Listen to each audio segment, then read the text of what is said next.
Përplasje e fortë mes fjollës, lëndrimit dhe kushtrimit në shtëpinë e Big Brother Kosova. Shtëpia e Big Brother Kosova u trondit nga një tjetër debat i fortë, këtë herë mes fjollës, lëndrimit dhe kushtrimit. Një diskutim që nisi si këshill, shumë shpejt u kthye në një përplasje të ashpër, duke nxjerrë në pa dallimet e karaktereve dhe mënyrat e ndryshme të lojës brenda shtëpisë. Gjithçka nisi kur lëndrimi dhe kushtrimi, gjatë një bisede të përbashkët, ju drejtuan fjollës me një ton serioz.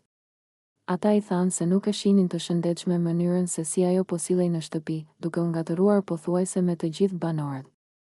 Sipas tyre, kjo sjellje po e dëmtonte jo vetëm imazhin e saj, por edhe rrugëtimin në lojë. Nuk është mirë, fjollë, me u përzihe me gjithë banorët, i tha lëndrimi. Duhet me ditë ku e ke vendin dhe kë i ke njerëzit e tu.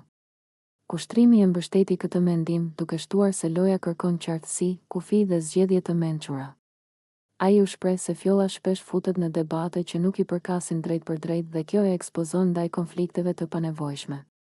Por fjalët e tyre nuk u pritën as pak mirë, fjolla reagoi menjëherë, e prekur dhe e revoltuar. Ajo u ngrit në këmbë dhe me zë të lartë u përball me të dy, duke thënë se askush nuk ka të drejtë t'i tregojë asaj si duhet të sillet apo me kë duhet të flasë. Unë jam vetvetja dhe nuk po i bëj keq askujt, u shpreh ajo me nervozizëm. Nuk kam ardhur këtu me u fsheh apo me u nda në grupe. Debati u ashpërsua edhe më shumë, ndërsa fjolla i akuzoi lëndrimin dhe kushtrimin se po përpiqeshin ta kontrollonin dhe ta vendosnin në korniza që nuk i përkisnin. Ajo theksoi se loja e saj është e hapur, e drejt për drejt dhe pa maska, edhe nëse kjo do të thotë të përballet me të gjithë banorët. Banorët e tjerë u mblodhen rreth tyre, disa duke u përpjekur të qetësonin situatën, ndërsa të tjerë thjesht vëzhgonin tensionin që rritej nga minuta në minutë.